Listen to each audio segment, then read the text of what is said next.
Hi, my name is Sushma Karkera. I'm one of the IELTS tutors working for MedCity International Academy, Mangalore. Today, I'm here to discuss a few common mistakes which candidates usually do during the speaking session of IELTS examination, and it has to be clearly avoided. The first mistake what they do is they keep quiet when examiner asks any question. It's okay to hesitate for a moment or few seconds, but anything beyond 5 seconds will not be encouraged. And taking long pauses in between should be completely avoided. Instead, you can have some fillers, but do not use fillers like where you think and anything like that. You can use fillers such as it's a very good question or it's a tough question, I'm going to answer, something like that. Second mistake which students usually do is that they give memorized answers. Examiners are likely to notice if you recite any answer from your memory, so you should clearly avoid that particular mistake. You should usually examiners can notice that it's a memorized answer when you talk in a written style, like how you write an essay or something. So please do not talk in that way and talk as a native speaker normally. Do not think of a particular sentence that you read from somewhere, and do not give that answer in the examination. One must avoid overuse of transition signals. It's very helpful if you use a few, like for example, firstly, secondly, but if you overload your speech with something like furthermore, moreover, however, multiple times, it looks very unnatural and it would really affect the scores what the examiner will give. So do not tell that multiple times. Now we'll look into transition signals. The next point is that students usually fail to answer the question. They may answer the wrong question. You may lose marks if you do that.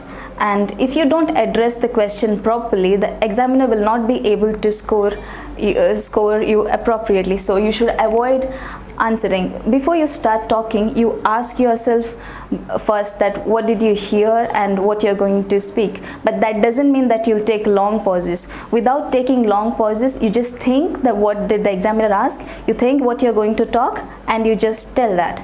And the fifth point is that students sometimes tell that they did not understand the question.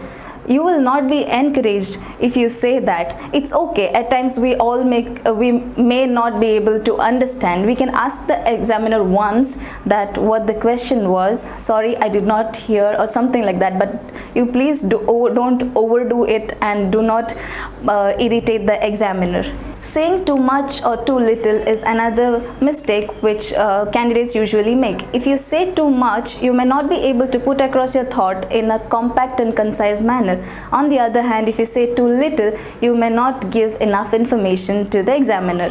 And on the other hand, if you say too little, you may not be able to give enough information.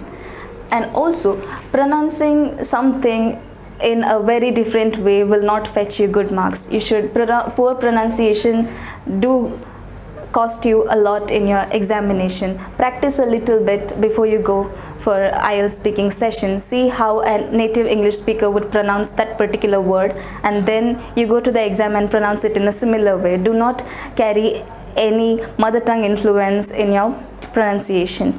The next problem is flat intonation. Monotonous speech should be completely avoided. Normally when we speak to anyone, anytime, we tend to change the pitch, volume and everything in our speech. In the same way, when you're sitting in front of the examiner, you have to have some voice modulation. At times you have to talk a little faster, a little slower, sometimes a little louder, a little softer. So when you have that, you can actually grab the attention of the examiner. If you don't do it, examiner might feel bored and may score you a little less.